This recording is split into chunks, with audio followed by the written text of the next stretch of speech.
গল্প রংভুল। লেখনীতে তন্নি তনু। 11তম পর্ব। শুনশান নীরব চারপাশ। নির্জন, নিরালায় পাতার জাল গুটিয়ে নেওয়ার সময় চলে এসেছে। এদিক সেদিকে চোখ ঘুরিয়ে সবটা পর্যবেক্ষণ করেন প্রভাতরঞ্জন সরকার। বাইরে ঝুলন্ত তালাটাতে চাবি দেয়। 1 সেকেন্ডে খুলে যায় তালা। আর একটু খানি পথ। ক্লোরোফর্মে বাতাসে ছড়িয়ে দিয়ে সবার চোখ ফাঁকি দিয়ে এই বদ্ধ কক্ষ থেকে বেরিয়ে যাবেন তিনি। অতঃপর রঙিন, সুন্দর জীবনগুলোতে নামবে ধূসর রঙের খেলা, আর কেবল একটু সময়ের অপেক্ষা। গুটি গুটি পায়ে নীরব পথে এক অশুভ কালো অধ্যায়ের অধিপতির যাত্রা। হৃদযন্ত্র, চোখ, মস্তিষ্ক হুঁশিয়ার। সাবধান। প্রতিটি পদক্ষেপ, প্রতিটি শ্বাস, চোখ সতর্ক। শুধু একবার, একবার। এতেই চলবে ধ্বংসলীলা। তাকে রুখবার ক্ষমতাকার। কে রুখবে তাকে? গুপ্ত শেল এখনো তার জন্য খোলা জানালা, পাখির মতো ডানা মেললেই মুক্তি। ওই শূন্য আকাশ থেকে তাকে টেনে ধরার ক্ষমতাকার। কার আছে এত শক্তি? একবার বেরিয়ে যেতে পারলেই নিজের অস্তিত্বকে আধারে লুকিয়ে মৃত্যু খেলায় সে এইবার নামবেই। সেখানে প্রথম বিনাশ হবে ইরফাদ। ওর রক্তের চিহ্ন ফোটায় ফোটায় ফেলে নিশ্চিহ্ন করে দিবে সে। ধ্বংসযজ্ঞ চলবে। কল্পনার ইন্দ্রজালে তার প্যাঁচানো মস্তিষ্ক বাড়ি খায় এক টুকরো মোড়ানো কাগজের ঢিলে। একটা সাদা কাগজ মুড়িয়ে ছোড়া হয়েছে তার দিকেই। মোড়ানো কাগজখানা প্রথমে হাওয়ার গতিতে বুকে, এরপরেই গড়িয়ে পড়ে মেঝেতে। সংকুচিত কপাল, ধুরু ধুরু বুকের কাঁপন, কাপা কাপা হাতে ছোট্ট মোড়ানো কাগজখানা তুলে ধরে প্রভাত রঞ্জন। অতঃপর চরম নৈঃশব্দতায় ডুবে যায় তার সকল ইচ্ছে, স্বপ্ন, অশুভ পরিকল্পনার জাল একটু একটু করে ছিঁড়ে ছিঁড়ে পড়ে। ফোকফকে কাগজখানায় গোটা গোটা অক্ষরে লেখা, don't move. Hidden CC camera লাগানো আছে। আপনার সেলের বাইরের সবটা দেখা যায়। আমি জানতামও না স্যার। প্লিজ আপনি নড়বেন না। চুল পরিমাণ এগোলে আপনি ধরা পড়ে যাবেন। ভিডিওর এক্সেস এসপির হাতেই আছে। আর ফুল সিকিউরিটি দেয়া। আপনার হাতের ওই ক্লোরোফর্মও নট এনাফ সকলের সাথে লড়ার জন্যে। আর ভাজির নিচে এর চেয়ে বেশি বড় শিশি দিলে আমি ধরা পড়ে যেতাম। আমাকে আরেকটু টাইম দিন। আমি আরেকটা ব্যবস্থা করব। কল্পনায় ভাসমান সুখের তারাটা হাতে ধরা দিবে বলে বলে হঠাৎ ফুরুত হয়ে যাওয়া, পরের দিন যদি রিমান্ডে নেয়, কুৎসিত ভবিষ্যতের অবস্থা কল্পনার দৃশ্যপটে ঘুরে বেড়ায় তার। সব মিলিয়ে ঠান্ডা মস্তিষ্কতে দিয়াশলাইয়ের কাঠির ঘর্ষণে ফুরুত করে জ্বলে ওঠে আগুন। হিসহিসিয়ে ওঠে প্রভাতরঞ্জন সরকার। মনে মনে গালি দেন, আরে শালা! একদিনের রিমান্ডেও যদি ওই ইরফাদ আমাকে পায়, নাড়িভুড়ি উল্টে পাল্টে সমস্ত তথ্য আদায় করেই ফেলবে।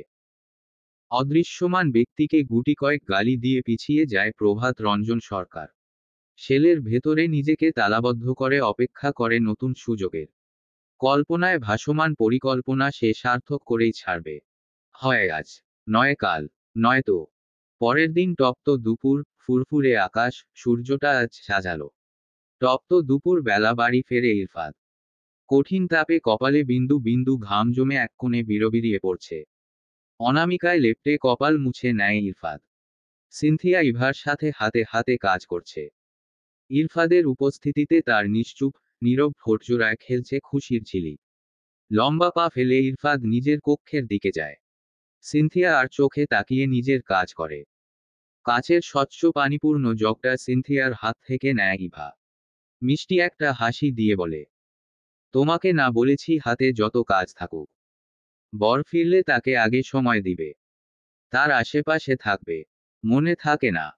সিনথিয়া তলিয়ে তাকায় ইভার দিকে। লাজুক ঠোঁটজোড়া ধীরে ধীরে নাড়িয়ে বলে, একটা যৌথ পরিবার কত সুন্দর এটা অনুভব করা যায় তোমার মতো বোন থাকলে। এভাবে যদি প্রতিটা পরিবারে ননদভাবির সম্পর্ক হতো, তাহলে কেউ ননদ থাকাটা অপছন্দ করত না। কেউ বলতো না ছেলের বোন আছে অবিবাহিত অথবা ডিভোর্সি। অমন পরিবারে মেয়ে বিয়ে দিলে সব সময় ঝামেলা লেগেই থাকবে। এই বলে পিছিয়ে যেত না আপু। বোন থাকাটা যে কতটা ভাগ্যের ব্যাপার তোমাকে না পেলে বুঝতাম না। সব সম্পর্কে দুজনেরই কম্প্রোমাইজ করতে হয়। তুমি ভালো বলেই আমাকে ভালো লাগছে। তোমার মনটা এত ভালো। তোমাদের ভাই বোনকে দেখেই বোঝা যায় তোমরা আদর্শ বাবা মায়ের সন্তান। চোখ জুড়িয়ে যায় আপু। কি যে পাকা পাকা কথা। যাও এখন ভাইয়ার কাছে।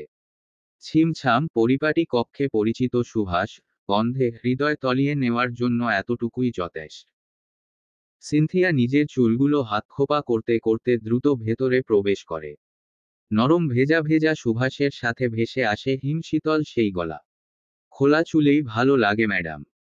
আধখোপা পেঁচানো চুল গড়িয়ে পড়ে পিঠ জুড়ে। আপাদমস্তক দীর্ঘদেহী লোকটা তখনও উল্টো দিকে মুখ করে আছে। তাহলে উল্টো দিক ঘুরে কি করে দেখল সে চুল বাঁধছিল? কিঞ্চিত ভাঁজ পড়া কপালে ভাসতে থাকা প্রশ্নটা শেষ না হতেই মন পড়তে পারা ইরফাত থাই গ্লাসের পর্দা চাপিয়ে পেছনে দিক ঘুরে বলে, এত ভাবার মতো কিছু নেই। থাই এ দেখা যাচ্ছিল চুল বাঁধছিলে। এতেই ভাসমান কল্পনারা ঢেউ তুলে হারিয়ে যায়। আজকাল সে বড্ড বোকা হয়ে যাচ্ছে। সাধারণ বিষয়গুলো তার মাথায় ঢোকে না। প্রেমে পড়লে কি মস্তিষ্ক অকেজো হয়ে যায়? ভাবতে ভাবতে ওয়াটার বোতলটা ইরফাদের দিকে এগিয়ে দেয় সিনথিয়া। বসুন। এই যে পানি। বসো এখানে। তোমার সাথে কথা আছে। হম। সেরাতের অকারেন্সটা যদিও মনে করাতে চাই না, তবে আই হ্যাভ নো এ সিনথি। কোন ব্যাপারটা? আপনার উপর যে অ্যাট্যাক হলো। হম। আমার আর খারাপ লাগে না। আপনি যে সুস্থ আছেন আমি তাতেই খুশি। বাকি দুজন লোককে চিনতে পারবে? সিনথিয়া নীরবে মাথা নাড়ায়। তবে ওই রাতের ভয়ঙ্কর দৃশ্যটা মনে পড়তেই বুকটা মোচড় দিয়ে ওঠে। কি হতে যাচ্ছিল তার সাথে? ভালোবাসার মানুষকে জিম্মি করে তার তার সম্মান নষ্টের চেষ্টা। এর চেয়ে ভয়ানক কিছু হতে পারে? চোখ দুটো ছলছল করে ওঠে। শূন্যতায় শূন্যতায় ধু ধু করে বুকটা। সবটা শেষ হতে পারত, ভালোবাসা, সম্মান, সব সব সব। পুরনো ভয়াল দৃশ্য চোখে ধরা দিয়েই যন্ত্রণা যেন তাজা হয়ে ওঠে। একটা মেয়ে কতটা অসহায় এই কাপুরুষদের ভিড়ে। আত্মরক্ষার জন্য মার্শাল আর্ট শিখেও সে সেদিন নিরুপায় ছিল। পুরনো দৃশ্যপটের ভয়ানক অধ্যায় তাকে নীরব করে দেয়। নিজের ব্যথাতুর হৃদয়, শরীর আরেকটা অশ্ন বুকের খাঁচার মধ্যে নীরবে গুটিয়ে নেয়। Sinthi, I know it's so much pathetic, but আলাদাভাবে আইডেন্টিফাই না করলে এই শাস্তিটা ওরা পাবে না সিনথি। আমি চাইনি তোমাকে আরেকটা বারের জন্য এসব মনে করিয়ে দিতে। বাট মহোপোলেস শোনা। তাদের শুধু আইডেন্টিফাই করে দাও। সবগুলোর শরীরের চামড়া আমি খুলে নেব। পৃথিবীটা এত জটিল কেন? কেন সব কিছু সহজ না? এই জটিল পৃথিবীতে কেন রুখে দাঁড়ানোর ক্ষমতা মেয়েদের নেই? কেন ভয়ে কুঁকড়ে থাকতে হয়? কেন নরপিচাচদের কাছে মেয়েরা অসহায়? কেন? সিনথি, তুমি তো ফুটবল না।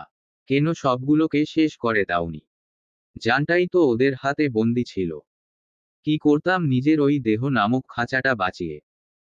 যেই পৃথিবীর কঠিন, নির্মম, নির্দয় পাপিষ্ঠরা আমার ভালোবাসার মানুষটাকে আমার সামনে শেষ করতে চায়।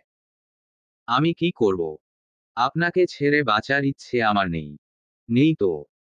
হাতের বাঁধনে কোমল শরীরটা টপতৌমে জড়িয়ে রাখে ইরফাদ, নিগুড় গলায় নামে শৈত্য প্রবাহ। ইমোশনাল হয়ে যাচ্ছ সিনথি। আইনো তুমি আমাকে কতটা ভালোবাসো। তবে সবার আগে তোমার সম্মান। আমাকে মেরে ফেলুক, যাই হয়ে যাক, আগে নিজেকে বাঁচানো উচিত। চোখ দুটো খুলে এই ভয়ানক দৃশ্যের সম্মুখীন যদি হতাম, আমি কি ঠিক থাকতে পারতাম? পারতো এই কঠিন মানুষটা ঠিক থাকতে সিনথি? আমি আর মনে করতে চাই না, প্লিজ প্লিজ প্লিজ। তোমার ডিরেকশনে যেই স্কেচটা তৈরি হয়েছিল বাকি জনকে ধরা হয়েছে। তোমাকে যেতে হবে সিনথি। যে যে তোমাকে ছুঁয়েছে, কষ্ট দিয়েছে, ওদের না শাস্তি হলে যে আমি শান্তি পাব না। আমি যাব। আরেকটা কথা, টুম্পাকে নিয়ে যাচ্ছি আজ। এই বাক্যটুকু শেষ না হতেই চোখ খুলে ইরফাদের দিকে তাকায় সিনথিয়া। খোলা চোখের প্রশ্নটা পড়ে নেয় ইরফাদ। রাফসানের রিমান্ড কার্যকর হবে এইটুকু লুকিয়ে রাখে ইরফাদ। তাই আজকের মধ্যেই দেখা করাতে হবে। একজন বাবা মেয়ের প্রথম সাক্ষাৎ তো বাবার বিধ্বস্ত অবস্থায় হতে পারে না। সন্তানের সাথে বাবার সম্পর্ক সবসময় সুন্দর, কোমল। ভাবনা থেকে বেরিয়ে ধ্যালা ধ্যালা চোখ দুটোর প্রশ্নের উত্তর দেয় ইরফাদ। আমি কি এতই নির্দয়, পাষাণ, হৃদয়হীন? আমার কাজ অফিসিয়ালি আনঅফিসিয়ালি সেইম। কিন্তু এজা হিউম্যান বিং আমি কারো সন্তানকে বাবার থেকে আলাদা করতে পারি না। এইটা তো শাস্তির আওতায় আসে না। আপনি সত্যিই দেখা করাবেন? হম। আজকেই। আবু। ইভা জানে। যেহেতু তোমাকেও আজ যেতেই হবে।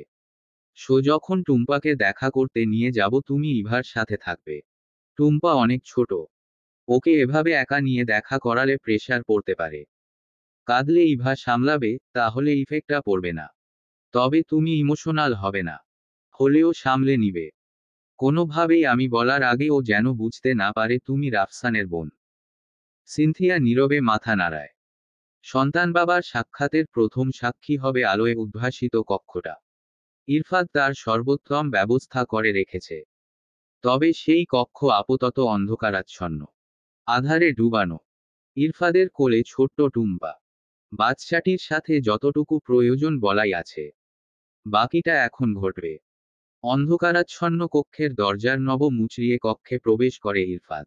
টুম্পার কানে কানে আদুরে গলায় বলে, ভয় লাগছে মা।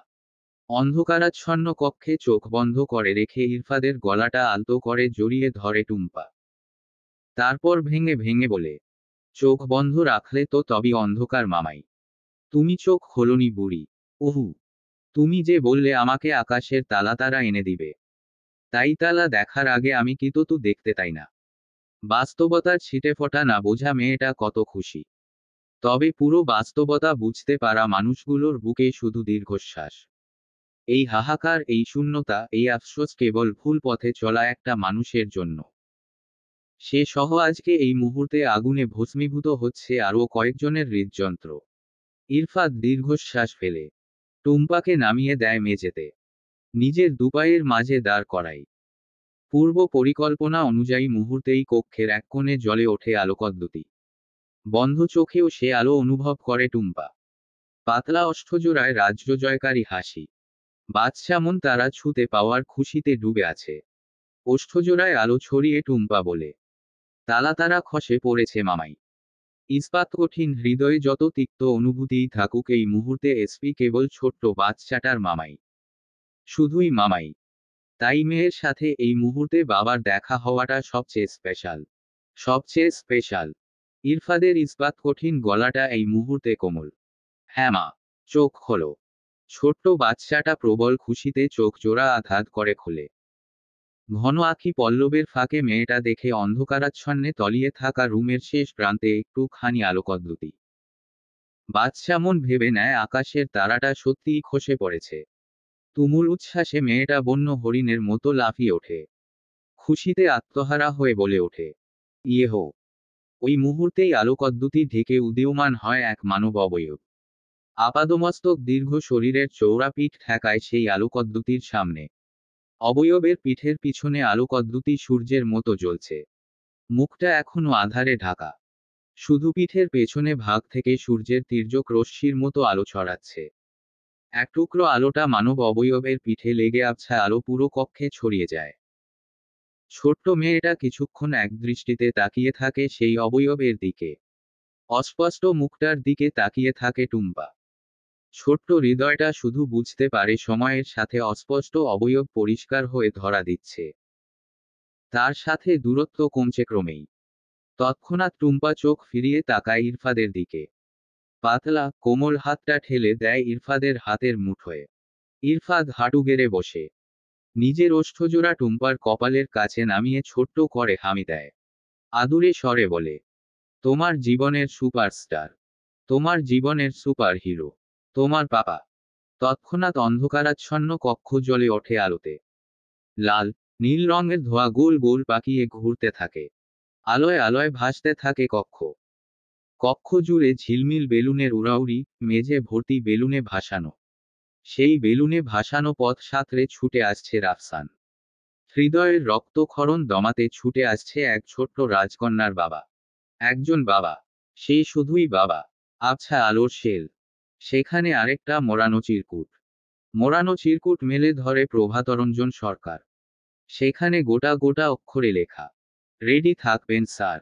আর অল্প কিছুক্ষণ। এরপরেই আপনার মুক্তি। তোমার জীবনের সুপারস্টার। তোমার জীবনের সুপার হিরো। তোমার পাপা। তৎক্ষণাৎ অন্ধকারাচ্ছন্ন কক্ষ জ্বলে ওঠে আলোতে। লাল নীল রঙের ধোঁয়া গোল গোল পাকিয়ে ঘুরতে থাকে। আলোয় আলোয় ভাসতে থাকে কক্ষ।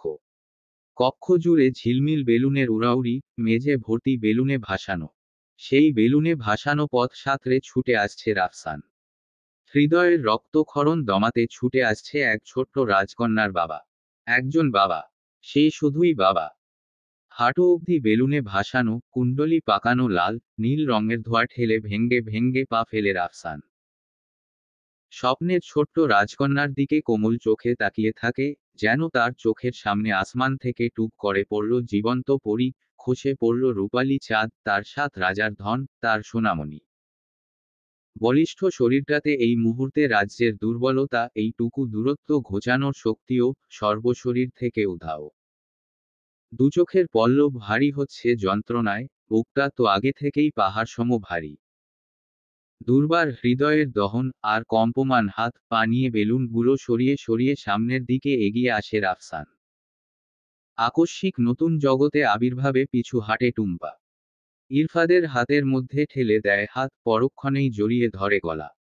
টুম্পার এহেম আচরণ স্বাভাবিক। হঠাৎ কোনো একদিন টুক করে বাবা নামক নক্ষত্র উদীয়মান হওয়া তো স্বাভাবিকভাবে কোনো বাচ্চা নিতে পারবে না। ইরফাদ টুম্পার পিঠে হাত বুলায়। ভয় পাচ্ছ কেন মা? ছোট্ট টুম্পার হাতের বাঁধন আরও শক্ত হয়ে আসে। ইরফাদ আলতো করে পিঠ চাপড়ায়। আধো আধো গলায় টুম্পা বলে, আমি থাকবো না এখানে। থাকবো না। চলো। চলো মামাই। ততক্ষণে রাফসান মেজে ভাসানো বেলুন ঠেলে সরিয়ে টুম্পার পেছনে দাঁড়ায়। আত্মগ্লানিতে জরাজীর্ণ হৃদয় বয় নিয়ে ব্যথাতুর চোখে দাঁড়িয়ে থাকে অপেক্ষায়, কখন মেয়েটা তার দিকে ফিরবে, কখন তৃষ্ণার্ত চোখে এক ফোঁটা জল মিলবে। ইরফাদ সবটা বুঝতে পারে। টুম্পার কোমল পিঠটাতে হাত বুলায়। গলার স্বরে শুধুই ছোট্ট বাচ্চাটাকে বোঝানোর প্রচেষ্টা। তুমি না পাপাকে চাইতে? পাপা কেন আসে না? সবার পাপা আছে, তোমার পাপা নেই কেন? কত প্রশ্ন ছিল তোমার। তাহলে এখন ভয় পাচ্ছ যে? তথায় ছিল। সবার পাপাই তো তলাসে ক্লাসে আসে, বাবুল্যান্ডেও তো সবার পাপাই আসে। আবার বাসায়ও পাপা থাকে। আমার পাপা কেন থাকে না? এই সহজে বলা প্রশ্নগুলোর উত্তর কতটা কঠিন, কতটা হৃদয়বিদারক তা এখানে উপস্থিত প্রাপ্তবয়স্ক হৃদয়ভাঙা মানুষগুলো জানে। সহজ প্রশ্নের উত্তর কখনো কখনো এত জটিল হয়, তখন শব্দ বের হয় না। শুধু হৃদয় পোড়ানো ধোঁয়ায় চোখ থেকে খসে পড়ে বিন্দু বিন্দু জল। ইরফাদ টুম্পার মাথায় হাত বুলায়। পাপা তো অসুস্থ। ট্রিটমেন্ট চলছে। তাই যেতে পারে না। ছোট্ট মস্তিষ্কে ওই ছোট্ট শব্দটা বাড়ি খায়। বাবা অসুস্থ। বাবা সন্তানের মধ্যে মায়া নামক অদৃশ্য শেকলে টান পড়ে, মেয়ের ছোট্ট হৃদয়ে হু হু করে দুলে ওঠে। আর কোনো কথার প্রয়োজন পড়ে না।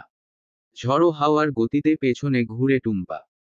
ছোট্ট হৃদয়ের সাথে পরনের মাটি ছোঁয়া জামার নিচের অংশটা দুলে ওঠে। ছোট্ট হরিণী চোখ দুটো আটকায় রাফসানের চোখে। শীতল চোখের চাহনিতে বাবার প্রতি মেয়ের দুর্বলতা, মায়া, ভালোবাসাটুকু রাফসানের জরাজীর্ণ হৃদয়ে লেগে যায় বুলেটের গতিতে, বুকের রক্ত ক্ষরণ বাড়ে। সমুদ্রের উচ্ছ্বাসের মতো হাঁটু ভেঙ্গে আছড়ে পড়ে মেয়ের সামনে, রাফসানের গলা ছিঁড়ে বেরিয়ে আসে স্নেহময়ী, আবেগঘন ডাক। মা! হৃদয় নিংড়ে আসা যন্ত্রণার রক্তক্ষরণ চোখের শিরায় শিরায় ছড়িয়ে যায়। এক টুকরো চাঁদের আলোকে সামনে পেয়ে রুদ্ধ হয় ব্যথারা। কতটা সময়ের প্রতীক্ষা, কত হাহাকার বুকে নিয়ে তার বাবা বেঁচে আছে ওই অবুঝ বাচ্চাটা কখনো অনুভব করবে। এই অদৃশ্য অনুভূতি, হাহাকার, শূন্যতা টুম্পা কখনো বুঝবে। কখনো ক্ষমা করবে তার বাবাকে। চোখের শিরা ফেটে বেয়ে আসা রক্তকণাগুলোকে রোধ করে শুকনো করকরে ওষ্ঠজোড়া মুছে নেয় রাফসান। এক বুক শূন্যতা, হাহাকার নিয়ে গলা চিরে আবারও ডাকে। মা! আম্মু! আসো আসো আমার কাছে। অদৃশ্য শেকলে টান পড়ে রাফসানের মুখের দিকে অদ্ভুত মায়া নিয়ে এক পলকে তাকিয়ে থাকে টুম্পা। নির্জীব, অবসন্ন হয়ে দুহাত ছড়িয়ে হাতের ইশারায় কাছে ডাকে রাফসান। ভাঙা গলায় বলে, পাপার কাছে আসো আসো মা, আমিই বাবা। তোমার বাবা। আসো না মা। অদ্ভুত চাহনিতে কয়েক পল তাকিয়ে থাকে টুম্পা। অতঃপর রিনরিনে গলায় বলে, তোমার কি ব্যথা লেগেছে? কোথায় ব্যথা পেয়েছো তুমি? সুমিষ্ট, কোমল গলা শুনে বাবা নামক খরায় ফাটা হৃদয়ে এক ফোঁটা শীতল জল চুইয়ে পড়ে। রাফসানের করকরে ফাটা শুকনো ঠোঁটের কোণে স্বস্তির পরশ লাগে। মেলে দেয়া ডান হাতটা বুকের বাপাশে ঠেকায়। পালকের মতো কোমল করে হাতটা বুকে ঘষতে ঘষতে বলে, এইখানে ব্যথা মা, এইখানে শূন্য, হাহাকার, ধূ অন্ধকার। এইখানে ব্যথা মা, এইখানে। আমি তো কত কাঁদলাম, মামুনি কাঁদলো, তুমি তেন এলে না। আমার জল হলো, মামনিরও হলো। তুমি তো এলে না। তুমি তো অনেক দূরে থাকো মা। বাবাই তো অসুস্থ, তাই যেতে পারিনি। তাহলে আমাদের বলতে আমিই তোমার কাছে চলে আসতাম। তাহলে এখন আসো পাপা, কাছে আসো। তোমার কোথায় ব্যথা লেগেছে বলো। তোমারও কি মামনির মতো কষ্ট হয়? তুমি কি আমার মতো কাঁদো? মামনির মতো? বাদশার মায়াবী কথাগুলো একটা একটা করে লাগে রাফসানের বুকে। জানালার আড়ালে দাঁড়ানো আরও দুজোড়া চোখ অশ্রুতে ভেজে। একজোড়া চোখ কাঁদে তার পূর্বের মানুষটার জন্য, সন্তানের জন্য, আরেক জোড়া চোখ কাঁদে তার ভাইয়ের জন্য। সে চাপা কান্নার আওয়াজ শুধু বুক ঝাঁঝরা করে দেয়। দেয়ালে পিঠ ঠেস দিয়ে জানালার ধারে দাঁড়ানো হৃদয় পোড়া ইভা উকি দিয়ে দেখে তার চাঁদের আলো তার বাবার সামনে আদুরে স্বরে কথা বলছে। টুম্পার গলাটা রিনরিনে। বলো, তুমিও কাঁদো। কোমল পাতলা মোমের মতো হাতটা টেনে নিজের গালের পাশে ধরে রাফসান। পাপিষ্ঠ ওষ্ঠজোড়ার স্পর্শ হাতে ছোঁয়াতেও বুকটা কেঁপে ওঠে। জীবনে যত পাপ সে করেছে, এই অপবিত্র ওষ্ঠজোড়ার ছোঁয়ায় যদি মেয়ের জীবনে আধার নামে, ভয় হয়, যন্ত্রণা বাড়ে। একই যন্ত্রণা মেয়েকে দুচোখ দিয়ে দেখতেও ভয় করে। কখন যেন তার স্পর্শে অশুভ ছায়া টুপ করে আধার ছড়িয়ে দেয়। পাতলা হাতটা গালের পাশে ঘষতে থাকে রাফসান। ছোট্ট টুম্পা আরেকটা হাত রাফসানের গালের পাশে ছোঁয়ায়। আদুরে গলায় বলে, কি ভাবছো? এইবার নিজের চাঁদের আলোকে আদর করার লোভটুকু সামলাতে পারে না রাফসান। বুকের ভেতরটা সমুদ্রের স্রোতের মতো উথলে ওঠে। গালের পাশ থেকে হাতজোড়া টেনে হাতের পাতায় চুমু খায় রাফসান। একটা দুইটা তিনটা অজস্র চুমু। টুম্পা ডান হাতটা ছাড়িয়ে নেয়। ভাঙাচোরা খরায় ফাটা রাফসানের বুকটাতে হাত রেখে বলে, হাত বুলিয়ে দিই। বুকের পাঁজর ভেঙে একাকার হয়ে আসে, ঝড়ো হাওয়ায় সব এলোমেলো, লণ্ডভণ্ড। এমন একটা বাচ্চাকেই সে দূরে রেখেছিল। আজ চেয়েও কাছে ধরে রাখার ক্ষমতা নেই। আগুনে দগ্ধ ঘায়ে মরিচ পড়া যন্ত্রণা।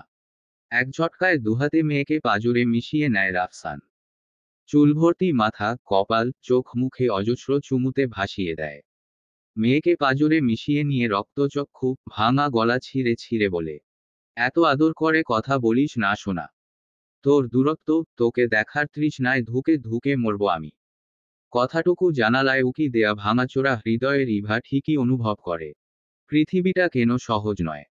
ইস্পাত কঠিন হৃদয়টা যে ঝুরঝুরে বালির মতো ঝরে ঝরে পড়ছে। জানালার পর্দা খামছে পেছনে ফেরে ইভা। চারপাশের সমস্ত প্রিয় মানুষের হৃদয়ের দহনে পুড়ে সিনথিয়া নিজেও ছাই। দগ্ধ আগুনে ছাইচাপা দিয়ে ইভার মাথায় হাত বুলায় সিনথিয়া। গলা ফেরে সান্ত্বনা আর বের হয় না। তবুও বলে, ধৈর্য ধরো আপু। বেরনিন পৃথিবীতে রং খুঁজতে গিয়ে আমি একটা ভুলই করলাম। আর সে ভুলে আমার মেয়েটা সহ আগুনে পুড়ছি। মেয়েটা এখন কত খুশি। এই খুশি আমি কোথায় থেকে এনে দিব? মেয়ে যখন বাবাকে চাইবে আমি কোথায় পাব? এত কঠিন বাস্তবতার সামনে কেন দাঁড়াতে হলো? কেন? এসব কথার কোনো উত্তর হয় না। শুধু হয় হাহাকার আর যন্ত্রণা। সিনথিয়া নিজেও আস্ত সত্য চাপা দিয়ে এখনো টিকে আছে। বাবা মেয়ের সন্ধিক্ষণে প্রিয় মানুষগুলোর অগ্নিদগ্ধ চোখ, হৃদয় তার হৃদয়কেও পুড়িয়ে দিচ্ছে, সে নীরবে সয়ে যাচ্ছে সব। পৃথিবীতে কোনো মানুষ এমন ভুল পথে না যাক, একজনের শাস্তিতে আর না পুরুক গোটা পরিবার। ভস্মীভূত না হোক সকলের হৃদয়। বাচ্চা মেয়েটাকে পাঁজরে চেপে উঠে দাঁড়ায় রাফসান। তারপর তুলে নেয় কোলে। বাচ্চা মেয়েটা নীরবে মাথা রাখে রাফসানের কাঁধে। দুহাতে আষ্টেপৃষ্ঠে জড়িয়ে রাখে রাফসান। মেয়ের পিঠে হাত বুলিয়ে নৈশব্দে হাঁটে কিক্ষণ। অতঃপর কক্ষ জুড়ে নামে শৈত্য প্রবাহ। রাফসানের গলাটা তিক্ত ব্যথায় রুদ্ধ হয়ে আসে। পুরুষ চোখ বলে কথা, হৃদয় ফেটে একাকার, শুধু চোখ দিয়ে জল আসে না। নীরবে হাঁটে আর তার ফাঁকে ফাঁকে টুম্পাকে শুধায়, মা, আমি কে তোমার? বাচ্চাটা অল্প সময়ই মিশে গেছে বাবা নামক অস্তিত্বের সাথে। সেই গলা জড়িয়ে রাখে। রাফসান আবার বলে, ও মা, আমি কি হই তোমার? পাপা। আমি পাপা তোমার। কক্ষ জুড়ে ছুঁয়ে পড়া নীরবতা। আলোগুলো ফিকে হয়ে গেছে। আলো আধারিতে বাবা মেয়ের কথোপকথন। কথা বলো মা। আমি কে? পাপা। তোমার পাপা। বাচ্চা মেয়েটা মাথা নাড়ায়। রাফসানের হৃদয়ে শীতলতা বইতে থাকে। অপরদিকে শুরু হয় সময় শেষ হওয়ার তাড়া। আর কয়েক মিনিট। এরপরে তার বুক থেকে কেড়ে নিয়ে যাবে তার কলিজার টুকরা। টুম্পাকে কেড়ে নিলে তার কলিজা ছিঁড়ে ফেটে কি বেরিয়ে আসবে এইবার। ভাবনার জাল থেকে বেরিয়ে আসে রাফসান। মেয়ের সাথে আবারও খুনোশুটিতে মাতে। বাবা বলো না আমি কে? কে তোমার? বলো না বাবা। আমি কি তোমার বাবা? বাবা তোমার। ছোট্ট রিনরিনে গলায় বাচ্চা মেয়েটা বলে। হু। তুমি আমাকে চেনো মা। তুমি আমাকে চিনেছ। আমাকে তুমি চিনে নিলে। আমাকে তুমি খুঁজে নিয়েছো বাবা। হু। কি হু মা? পাপা। মেয়েটাকে বুকের পাঁজরে চেপে ধরে রাফসান। আবারও অজস্র চুমু খায়। তারপর ভাঙা গলায় বলে, আরেকবার ডাকো পাপা। পাপা। আবার বলো, পাপা। আমি তোমার বাবা। হু। তাই বাবা। হু বাবা বাবা বাবাই। তাই মা। হুম বাবাই। এত সুন্দর করে ডাকলে যে পাপা আর বাঁচবে না মা। তোমাকে ছাড়া বাঁচবেই না। আই লাভ ইউ বাবাই। অগ্নিদগ্ধ হৃদয়টা ধূপ করে জ্বলে উঠল রাফসানের। মেয়ের আধো গলায় ফুটে ওঠা কথা শুনে থমকে যায় ইভা, স্তব্ধ হয় হৃদয়। বাচ্চাটা ঠিকই বাবাকে চিনে নিল, ভালোবাসার কথাটা বলে দিল। সাজিদ কতবার পাপা ডাকতে বলেছে, কত আদর করেছে। সাজিদকে পছন্দ করলেও কখনো পাপা ডাকেনি। অথচ নিজের আপনজনকে মেয়েটা ঠিকই চিনে নিল। জানালার পর্দার ফাঁক গলিয়ে তাকায় ইভা। দুচোখ ভেসে যায় নোনাজলে। রাফসানের চোখটা রক্তলাল। যেন এখনই চোখ থেকে খসে পড়বে এক ফোঁটা রক্ত। ফ্যাকাসে মুখটা নিয়ে মেয়েকে বুকে চেপে ফিসফিসিয়ে বলে, আই লাভ ইউ অলসো সোনা। I love you. বাকিটা মনে মনে আওড়ায়। কিন্তু তোমার বাবার ভালোবাসা যে আজ মূল্যহীন। ভালোবাসি বলে আকাশ বাতাস কাঁপিয়ে ফেললেও কেউ বুঝবে না। কেউ না। আমার যন্ত্রণা, আমার হাহাকার কেউ বুঝবে না। এক বুক শূন্যতায় মেয়ের ভালোবাসা নিয়ে কক্ষজুড়ে দুলে দুলে হাঁটে রাফসান। মেয়েকে পেয়ে ভুলে যায় পুরো দুনিয়া। সময় কখনো খুব সংক্ষিপ্ত। ঘড়ির কাঁটা করা নাড়ে, সময় শেষ। বুকের পাঁজর ভেঙ্গে দুমড়ে মুচড়ে যায়। দূরে কোথাও থেকে পালিয়ে যাওয়া যন্ত্রণারা আবারও ঝাঁক বেঁধে তেড়ে আসে রাফসানের দিকে। হাহাকার, শূন্যতায় তলিয়ে যায় রাফসান। রোবটের মতো দাঁড়িয়ে থাকে টুম্পাকে জড়িয়ে। ধীর পায়ে এগিয়ে যায় ইরফাত। আদুরে স্বরে ডাকে, টুম্পা। হুম মামাই। চলে আসো তো আমার কাছে। রাফসানের কাঁধ থেকে মাথা তোলে টুম্পা। অবুঝ মেয়েটা বলে, আরেকটু বাবার কাছে থাকবো। বাসায় ফিরতে হবে তো। তাহলে পাপাকেও নিয়ে চলো। পাপা অসুস্থ। সুস্থ হলেই নিয়ে যাব। তাহলে আমি পাপার কাছে থাকি। কিঞ্চিত মেয়েটার কি ছিল ওই কথায়। কক্ষে থাকা কয়েকটা হৃদয় যে সহ্য ক্ষমতা হারাচ্ছে। রাফসান ঠায় দাঁড়িয়ে, যেন অনুভূতিহীন কোনো মানুষ। ইরফাদ হাত বাড়িয়ে ডাকে, চলো যাই। আবার আসবো মিট করতে। মামাইয়ের হাতে আজ একটুও সময় নেই। টুম্পা তো গুড গার্ল। চলো। না। আমি পাপাকে নিয়ে যাব। আমি পাপাকেই চাই। পাপা আমি যাব না। জেদ করো না টুম্পা। পাপা তো সিক। ব্যথা পাবে। ছেড়ে দাও। আই সয়ার মা। আমি তোমাকে আবার নিয়ে আসবো। ছোট্ট মেয়েটা বাবা নামক অস্তিত্বকে আরও আষ্টে পৃষ্ঠে ধরে। হাতের বাঁধন সর্বোচ্চ শক্ত করে ধরে ফিসফিসিয়ে বলে, তুমি চলো পাপা। আমি তোমাকে গালিগালি কোলে নিয়ে যাব। তোমার একটুও কষ্ট হবে না। রাফসানের কম্পমান হৃদয় স্থির। কি করে মেয়েকে বোঝায় তার বাবা অপরাধী। চাইলেও এই গণ্ডি পেরিয়ে যাবার ক্ষমতা তার নেই। ছোট্ট মেয়েকে কি করে বুঝাবে সে। নিস্তব্ধ, নীরবে শূন্যতায় তাকিয়ে গুনছে প্রহর। তার বুক ছিঁড়ে কলিজা টেনে হিচড়ে বের করে নিচ্ছে যেন। ভোলের কত ক্ষমতা তার সমস্ত শক্তি রোধ করে রেখেছে। বাচ্চাটা তার বুকে হাহাকার করছে। অথচ তার হাত দুটো ক্ষমতাহীন। বাবা হিসেবে যে সে অযোগ্য সে কথা মেয়েকে কি করে বোঝাবে। নীরব, নিস্তব্ধ রাফসান এক দৃষ্টিতে তাকিয়ে থাকে। ইরফাত তাড়া দেয়। মেয়েটা আজ তার কথাও শুনছে না। তবুও নিয়মের কাছে সে তো বন্দী। যতটুকু সময় সে চেয়ে নিয়েছিল ততটুকুই তো তার হাতে। এরপরে তো ফিরতেই হবে। এখন অথবা 5 মিনিট, 10 মিনিট, ঘন্টা ফিরতে তো হবেই। জোরপূর্বক হাত বাড়িয়ে টুম্পাকে কোলে নিতে চায় ইরফাত। দুইজনের মাঝে দোদুল্যমান টুম্পা খামছে ধরে রাফসানের শার্ট। মায়ার বাঁধন থেকে মেয়েকে টেনে ছাড়ানোর মতো কঠিন হৃদয় কি আদৌ আছে ইরফাদের? পারবে কি সে? শার্ট থেকে মেয়ের হাত ছাড়িয়ে নেয় রাফসান। হাতের মুঠোতে আরেকটা চুমু খায়। ছোট্ট বাচ্চাটার চোখে জল।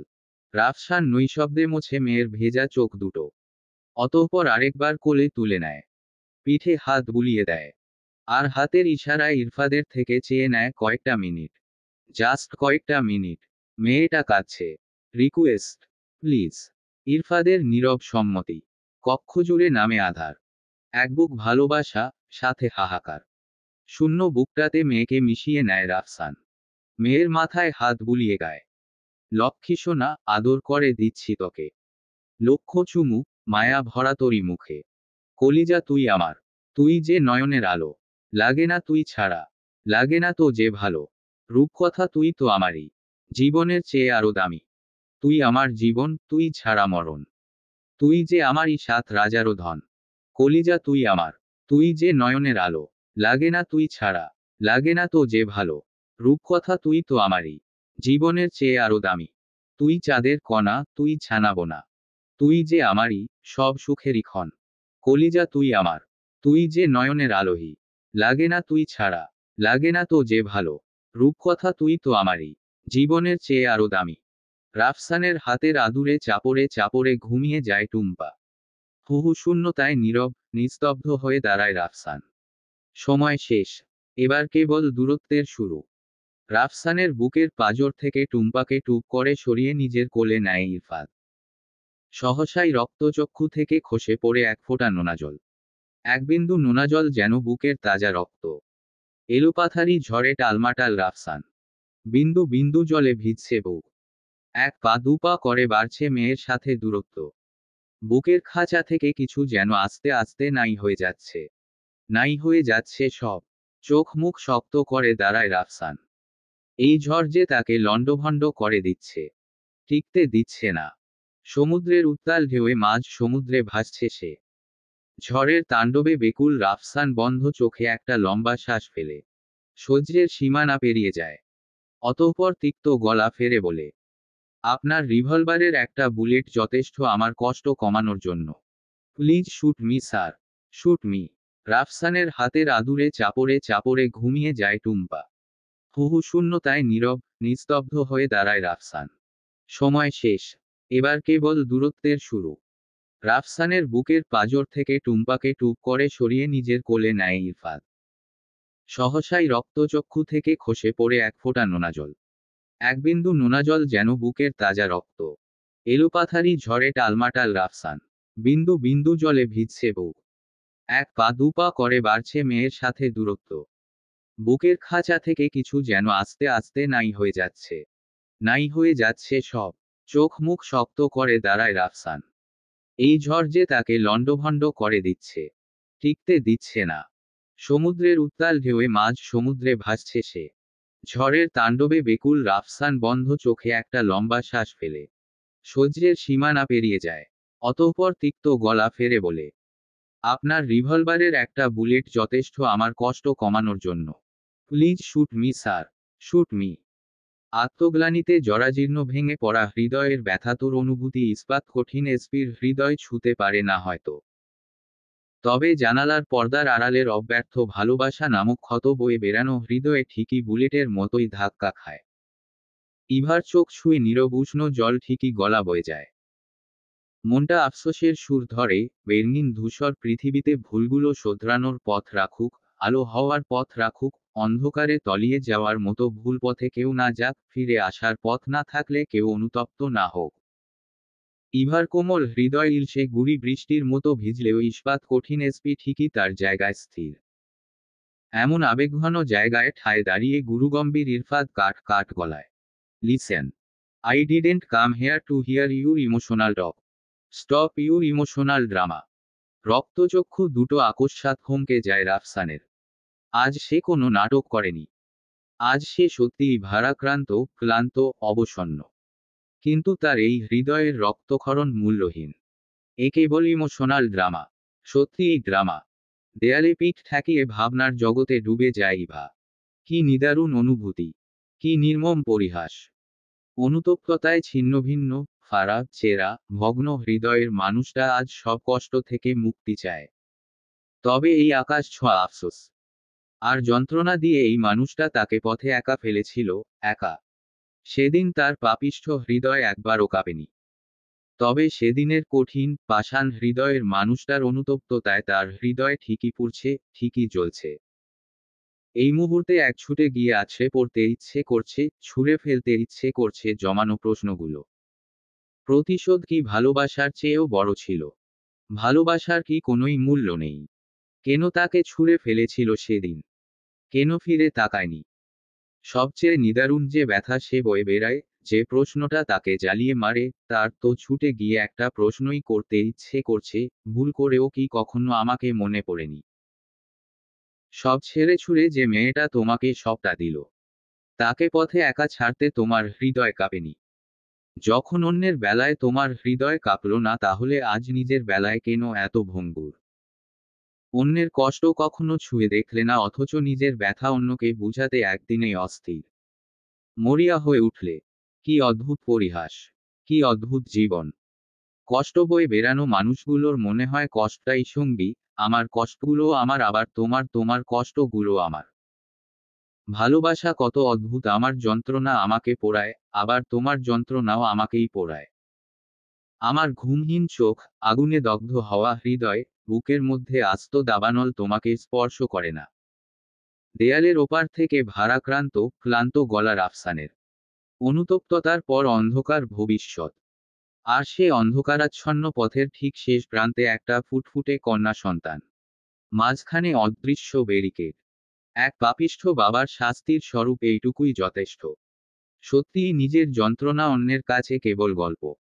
অনুভূতিহীন, অস্তিত্বহীন মনগড়া গল্প। গুরুগম্ভীর ইরফাদ কোনো কথা কানে নেয় না। শুধু লম্বা পা ফেলে ফেরার পথে। ঠিক সে সময়ে রাফসানের গলায় আকুতি। ইভা আসেনি। ইভা শব্দটা প্রতিধ্বনি হয়ে চারদেয়ালে বাড়ি খায়, ইভার কম্পমান হৃদয়ের কম্পন বাড়ে বহুগুণে। বহু বছর পরে কঠিন, নির্দয়, পাষাণ, পাপিষ্ঠ পুরুষটির মুখে ইভা নিজের নাম শুনে খানিকটা স্তব্ধ হয়ে থাকে, কানের মধ্যে ক্ষণকালের জন্য পু পু শব্দ ভেসে বেড়ায়। পৃথিবীর সমস্ত শব্দবিন্যাস, সমস্ত কার্যক্রম বিলীন গেছে তার মস্তিষ্ক থেকে। ওইদিকের ইস্পাত কঠিন হৃদয়ের মানব থেমে যায়। যার শক্ত মুষ্টির ফুলে ওঠা শিরা, শক্ত হওয়া চোয়াল, রুষ্ট হওয়া কঠিন ইরফাদের প্রতিচ্ছবি তুলে ধরছে স্পষ্ট। হিসহিসিয়ে ওঠে ইরফাদ। আমি কোনো ভাঙা গল্প জোড়া লাগাতে আসিনি। শো, ওই মুখে ইভা নামটা আমি আর একবারও শুনতে চাই না। একবারও না। And don't even think that আমি টুম্পাকে এখানে নিয়ে এসেছি বিকজ অফ ইউ রুইস। এখানে পুরোটাই আমার স্বার্থ। টুম্পার অনেক অনেক প্রশ্ন আছে। বাবা কোথায়? বাবা আসে না কেন? সবার বাবা আছে, তার নেই কেন? এ সকল প্রশ্ন আমার বোনের জন্য অবশ্যই সুখকর নয়। আর তিক্ত অনুভূতিগুলো টুম্পার জন্যও ঠিক নয়। ওদের জন্য সুযোগটা আমি কাজে লাগিয়েছি। ওর পাপা আছে, তিনি অসুস্থ, এটাই জানবে টুম্পা। ওর ছেলেবেলায় বাবা নামক অস্তিত্ব থাকুক, তার পুরো জীবনে একটা মিথ্যা জেনে ও বড় হোক, তার পাপা তার জীবনের হিরো। তার পাপা বেস্ট পাপা। যখন ও বড় হবে, সব জানবে। আমাকে ঘৃণা করবে। কিন্তু আমি যত বড় অপরাধীই হই, আমি তো আমার মেয়ের সাথে কোনো অন্যায় করিনি। আমি জানতামও ইভা কনসিভ করেছিল। ইভার সাথে আমার শেষ দেখা হয়েছিল, ওকে দেখেও আমি বুঝতে পারিনি। এমনকি আমার মেয়ে আছে, আমি ওইটাও জানতামও না। মেয়ের জন্য যে এমন অনুভূতি হয়, এই পাপিষ্ঠ, নির্দয় হৃদয়ের মানুষটা তো জানতো না। পাল্টা প্রশ্ন ছড়ে ইরফাদ। জানলে কি হতো? If you knew, wouldn't you have treated Eva unfairly? দীর্ঘশ্বাসের সাথে তলিয়ে ভাবে রাফসান, সেদিন জানলে কি হতো? সে সত্যিই কি করত? এই পাপিষ্ঠ হৃদয় কি গলত? নাকি জানলে এর চেয়ে ভয়ানক রূপ সে দেখাতো? এর উত্তর কি আছে তার কাছে? আরেকবার শ্বাস টানে রাফসান। উত্তর না খুঁজে না পেয়ে বলে, জানি না। শো, তবুও কষ্ট হয়। টুম্পা আমাকে ঘৃণা করবে, I won't be able to accept it. ইরফাদের গলাটা তীক্ষ্ণ। How much crime have you committed? First save yourself, পড়ে না মেয়ে কি ভাবলো ওই চিন্তা। আমি কোনো মা ডার্কেশের সাথে জড়িত না। যাই হয়ে যাক, ফাঁসি তো আর হবে না। কোনো না কোনো একদিন তো আমার মুক্তি মিলবেই। সেদিন যদি আমার মেয়ে আমার থেকে মুখ ফিরিয়ে নেয়। বাবা সন্তানের কাছে শুধুই বাবা। বাকিটা অতি দূরের ভবিষ্যৎ। Please sir. পৃথিবীর সমস্ত কিছু মাথা পেতে নিব, শুধু আমার মেয়েটা। মেয়ের জন্য কেমন লাগে। জ্বালা করে। আমার বাবারও করে। প্রতিশোধ নিচ্ছেন। নিলে নিতে পারতাম। তবে কিছু জিনিস প্রতিশোধেও শোধ হওয়ার নয়। ওই জন্য ছেড়ে দিয়েছি। ইভাকে একবার। স্টপ।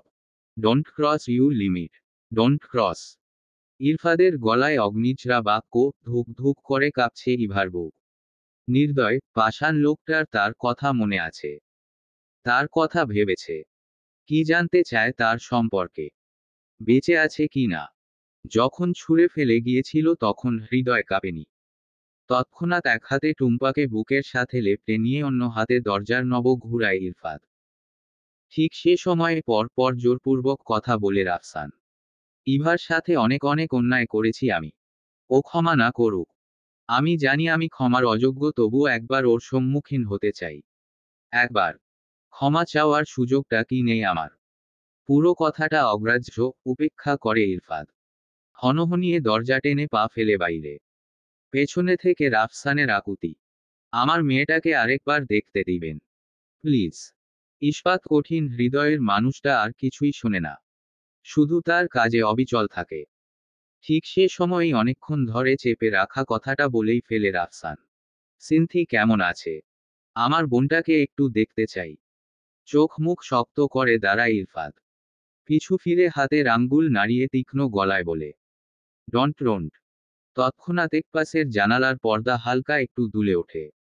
রাফসানের মনের অগোচরে যে ইঙ্গিত দেয় তা খতিয়ে দেখতে দ্রুত জানালার কাছে যায় রাফসান। ততক্ষণে দরজা বন্ধ গেছে এসপির ইশারায়। তবে আগে থেকে জানালার পর্দার আড়ালে কেউ দাঁড়িয়ে ছিল, এই ব্যাপারটা রাফসানের কাছে পরিষ্কার। বুকের অন্তরালে উকি দেয় গেল। তাহলে কি ইভা? হাত বাড়িয়ে পর্দা সরিয়ে দেয় রাফসান। ততক্ষণে কাঙ্ক্ষিত মানুষটা খানিকটা দূরে সরে গেছে। এক ঝটকায় জানালার পর্দা সরায় রাফসান। দাঁড়িয়ে আছে সিনথিয়া। পাশে ইভা থাকায় ছলছল দৃষ্টিতে তাকায় সিনথিয়া। মনে হাজারটা ইচ্ছে তাকে তাড়িয়ে বেড়ালেও নিজেকে দমাতে হয় তাকে। তার হাতে কিচ্ছু নেই। দুচোখের অশ্রুজলে ভাসে ইচ্ছেরা। সকল ইচ্ছেকে দমিয়ে রাখে সিনথিয়া। বনের নিরাপত্তায় রাফসান নিজেকে দমিয়ে রাখে অপরিচিত মানুষের মতোই। কারণ বছর পেরিয়ে গেলেও মানুষটাকে চিনতে তার ভুল হচ্ছে না। মেয়েটা ইভা। এই পাপিষ্ঠ মানুষের জন্য তার বোন কোনো ঝামেলায় পড়ুক সে অবশ্যই চায় না। নির্দয় পাষাণ কঠিন হৃদয় ঝুরঝুরে বালির মতো পড়তে থাকে। মুহূর্তেই আবেগী হয়ে সবকিছুকে উপেক্ষা করে রাফসান ডাকে।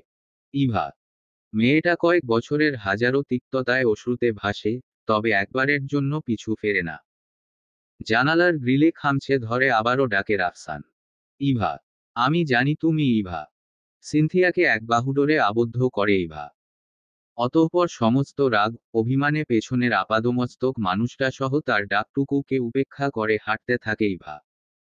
খাঁচায় বন্দি পাখির মতো ছটফট করতে থাকা রাফসান শক্তির দাপটে যেন ভেঙে ফেলতে চায় জানালা। শূন্য হাতে তা কেবল অসম্ভব। তবে গলার দাপটে সে চেঁচিয়ে যায় ঠিকই। ইভা। প্লিজ কথা বলে যাও। আমি অনেক অন্যায় করেছি তোমার সাথে। ক্ষমা চাওয়ার সুযোগটুকু তো দাও। অভিমানী মেয়েটা অভিমানে তিক্ততায় জেদে এগিয়ে যায়। সিনথিয়া কেবল জোরবস্তুর মতো চলতে থাকে। পেছনে থেকে ডাকগুলো তাকে নিঃশব্দে কাঁদায়। ক্ষণে ক্ষণে চেপে ধরে ইভার হাত। মন তাকে দাপিয়ে বেড়ায়, ইচ্ছেরা বলে সব বাধা ভুলে একবার ইভাকে বলতে, প্লিজ একবার কথা বলো। তবে বাস্তবে তার রূপ দিতে পারে না। চুপচাপ সয়ে যায় সমস্ত কিছু। পেছনে থেকে ভেসে আসে আবারও ভারাক্রান্ত আবেগঘন গলা। তুমিও চেয়ে দেখলে না এই পাপিষ্ঠকে। রাগ অভিমান তিক্ততার রেশ এতই বেশি, চোখের জলে ভেসেও পিছু ফেরে না ইভা। দূরত্ব কেবল বাড়তেই থাকে। ঠিক সে সময় অগ্নিশিখায় জ্বলতে থাকা রাফসান সজোরে ঘুষি দেয় জানালার গ্রিলে। আকস্মাৎ অনাকাঙ্ক্ষিত শব্দের তোড়ে পেছনে ফেরে কোমল হৃদয়ের মানবী। একজোড়া রক্তচক্ষু আর একজোড়া স্নিগ্ধ কোমল চোখ বহু বছর পরে আবারও এক হয়, হু হু করে ওঠে দুটো হৃদয়। যেন সমুদ্রের উচ্ছ্বাসে ভাসিয়ে নিয়ে যাচ্ছে তাদের। কোমল চোখজোড়ার পানে চেয়ে কয়েক সেকেন্ডে রাফসান ভুলে যায় দুনিয়া। আর ভাবে এই কোমল স্নিগ্ধ চোখের মেয়েটা তাকে ভালোবেসে সর্বস্ব ছেড়ে তার কাছে এসেছিল একদিন। তাকে ভালোবেসেছিল। মনে অগোচরে দুঃখ চুইয়ে পড়া অনুভূতিরা রাফসানকে ভাসাতে থাকে। বুকের মাঝখানে হঠাৎ করে শূন্য হয়ে যায়। চেনা চোখজোড়ায় মায় পড়ে নতুন করে। এই চোখে কি অনেক বছর আগেই একই মায়া ছিল? এই স্নিগ্ধ কোমল চাহনি, এই মায়াবী চোখজোড়া কেন তার আগে চোখে পড়েনি? এই দূরত্ব কি করে ঘুচাবে সে? এই স্নিগ্ধ কোমল চাহনি, এই মায়াবী চোখজোড়া কেন তার আগে চোখে পড়েনি? এই দূরত্ব কি করে ঘুচাবে সে? যদি সম্ভব হতো তাহলে জানালার গ্রিলের এই ইস্পাতের বাধা ভেঙে একবার ইভার সামনে দাঁড়াতো রাফসান। তবে কিছু ভুল চোখের সামনে আপাদমস্তক মানুষটা দাঁড়িয়ে থাকা সত্ত্বেও তার মধ্যেকার দূরত্ব বাড়ায় বহুগুণে। এইটুকু দূরত্ব ঘোচানোর শক্তি, ক্ষমতা তার নেই, নেই মনের অন্তরালে বয়ে চলা এলোপাথারি ঝড় থামানোর। যদি বিচ্ছেদই লেখা ছিল তাহলে গল্পের শেষ প্রান্তে আবার কেন দেখা হলো, কেন মায়া বাড়ছে, কেন হৃদয় ভাঙছে? এই কেন গুলোর উত্তর কেন নেই? যদি নতুন করে মেয়েটার মায়াতেই জোড়াতে হবে তাহলে সময় থাকতে কেন এই মায়ার সৃষ্টি হলো না? সবকিছু কেবল প্রশ্ন। আর প্রশ্ন। ইভা এক পলক তাকায় রাফসানের দিকে। নিঃশব্দ, নীরব চোখ দুটোর চোখের জল মিশে গেছে সময়ের সাথেই। ভাসানো চোখ দুটো ফিরিয়ে নেয় ইভা। এক সময়ে মানুষটা তাকে ছুঁড়ে ফেললেও ওই যে ভালোবাসার একটা দোষ আছে কিনা। নিজের কষ্টও নিজের, আবার পাষাণ নির্দয় মানুষগুলোর ব্যথাও নিজের। জানালার গ্রিলে খামছে চাতক পাখির মতো চেয়ে থাকে রাফসান। চোখ দুটো যেন বলছে আমি অসহায়। সে চোখে তো ইভা আর তাকাতে পারবে না। পারবেই না। রাফসানের গলা চিরে আবারও আকুতি। ইভা, একবার কথা বলো। আমি ভুল করেছিলাম ইভা। প্রতিশোধের নেশায় আমি উন্মাদ হয়ে গেছিলাম। তুমি আমাকে 5টা মিনিট দাও, আমি সব বলবো। সব। কথাটা শেষ না হতেই ইরফাদ উপস্থিত হয় সেখানে।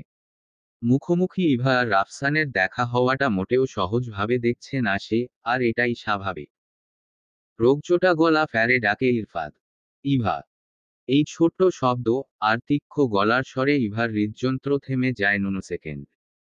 অতঃপর নিঃশব্দে পিছু ফেরে। ইরফাদের চোখের দিকে তাকাতে পারে না। পিপিলিকার মতো ধীর গতিতে পা ফেলে ইভা। পেছনের আস্ত জন্ত মানুষটা ক্ষমতাহীন, শক্তিহীন ফুটবল চোখে তাকিয়ে থাকে। ইভা টুম্পার সাথে আস্ত কলিজাটাও যেন টেনে ছিঁড়ে নিয়ে যাচ্ছে। ধীর গতিতে পা ফেলে ইভা ভয়ে ভয়ে ইরফাদের পাশাপাশি দাঁড়ায়। ইরফাদের শক্ত হাতের মুঠিতে ইভার হাত। গলায় চাপা স্বর। যেন রাগগুলো দাঁতে পিষছে ইরফাদ।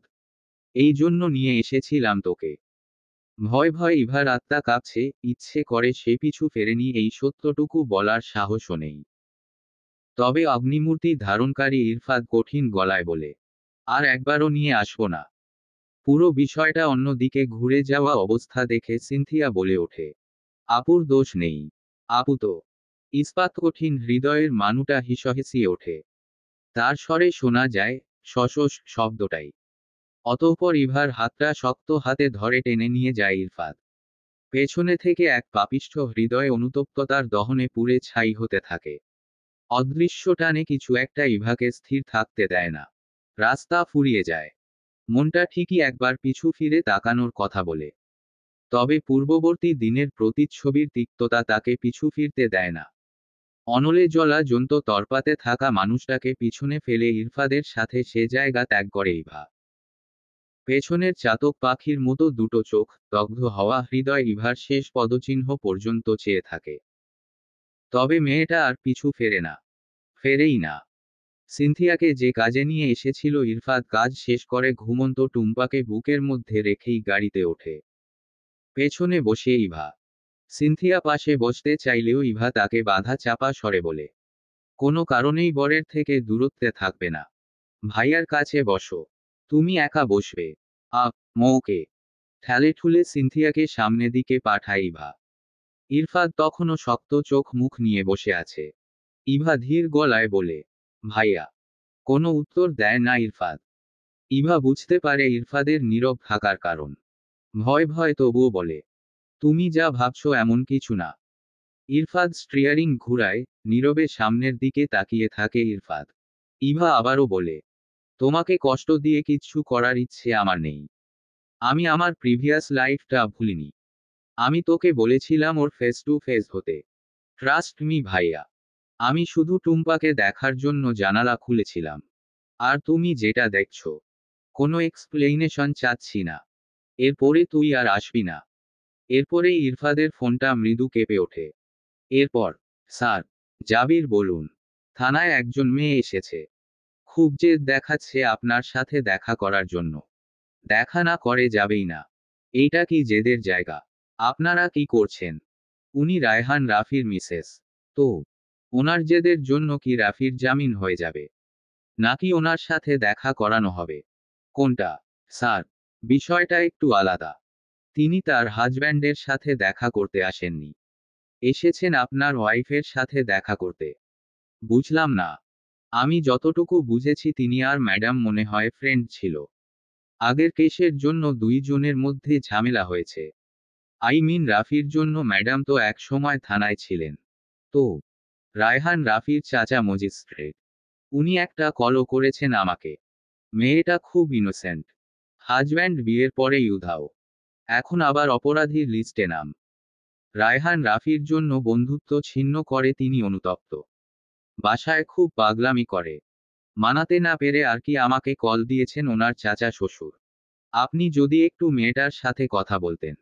সরি জাবির স্যার, মেয়েটা আপনার ওয়াইফের বাসাতেও গিয়েছিল সকালে।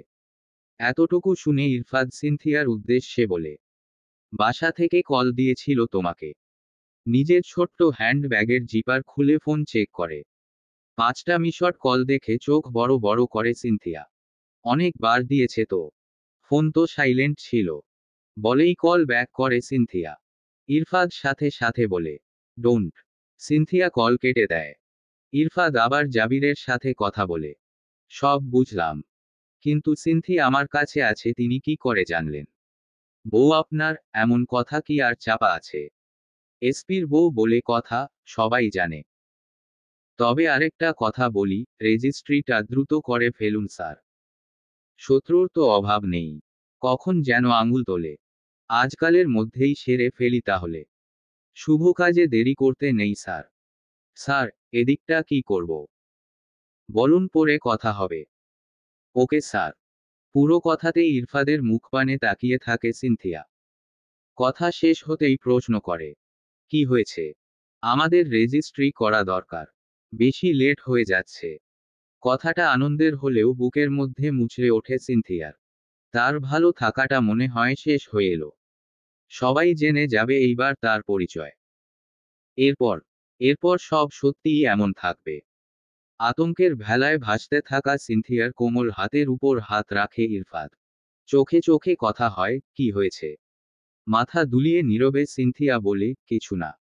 ইরফাদ স্টিয়ারিং ঘুরায়। রাস্তা মোড় নেয় অন্ধকার গলিতে। ইরফাদ ছোট করে শ্বাস ফেলে বলে, থানায় তোমার ফ্রেন্ড এসেছে। ছোট মুখটাতে প্রশ্নের ভিড়। তৎক্ষণাৎ প্রশ্ন, কোন ফ্রেন্ড? রায়হান রাফির মিসেস। মুখের উপর খুশির আলোর ঝলকানি মুহূর্তেই হারিয়ে যায়। ইরফাদ মৃদু হাসে। দেখা করবে? কথা বলবে? সিনথিয়া দুদিকে মাথা দলায়। ইরফাদ মৃদু হেসে বলে, এইবার শখ মিটেছে মনে হয়। সিনথিয়া চোখ সরিয়ে নেয়। তারপর ধীর গলায় বলে, ও কেন কথা বলতে চায়? এখন তো পুরো দেশ জানে আমার কোনো দোষ নেই। তিনি অনুতপ্ত মনে হচ্ছে। কথা বলবা? আগের কথাগুলো চোখের সামনে উদীয়মান হতেই সিনথিয়া দুদিকে মাথা নাড়ায়। ইরফাদের ঠোঁটের কোণে এক চিলতে হাসি। কথায় থামতে হয় শিখে গেছো মনে হচ্ছে। রাতের খাবার টেবিলে দিচ্ছে সিনথিয়া। ইভা টুম্পার জন্য দুধ গোলাচ্ছে রান্নাঘরে। বাকি জিনিসগুলো আনতে রান্নাঘরে যায় সিনথিয়া। ইভা আর চোখে সিনথিয়াকে একবার দেখে। তারপর নিজের কাছে ডাকে, এদিকে আসবে একটু। সিনথিয়া ইভার কাছে দাঁড়ায়। আকস্মাৎ যেন শতভাগ নিশ্চয়তার সাথে ইভা বলে, রাফসান তোমার ভাইয়া। অপ্রত্যাশিত, অসময়ে এমন একটা প্রশ্নে পায়ের তলায় যেন শূন্য হয়ে যায় সবকিছু। বাকশূন্য হয়ে দাঁড়িয়ে থাকে সিনথিয়া। গভীর রাত, মোবাইলের মৃদু রিংটোনের শব্দে ঘুম ছুটে যায় ইরফাদের। ঘুম চোখে ফোনটা কানে ঠেকিয়ে বলে, জাবির স্যার, প্রভাতরঞ্জন পালিয়েছে, সাথে আরও কয়েকজন। মনে হচ্ছে সব প্রি প্ল্যানিং ছিল। ইরফাত ঘুম চোখেই বলে, okay sir, are you okay? বুঝতে পারছেন কি হয়েছে? I was indeed waiting for this. Seriously, 100% চলবে। গল্প রংভুল, লেখনীতে তন্নি তনু। 11তম পর্ব।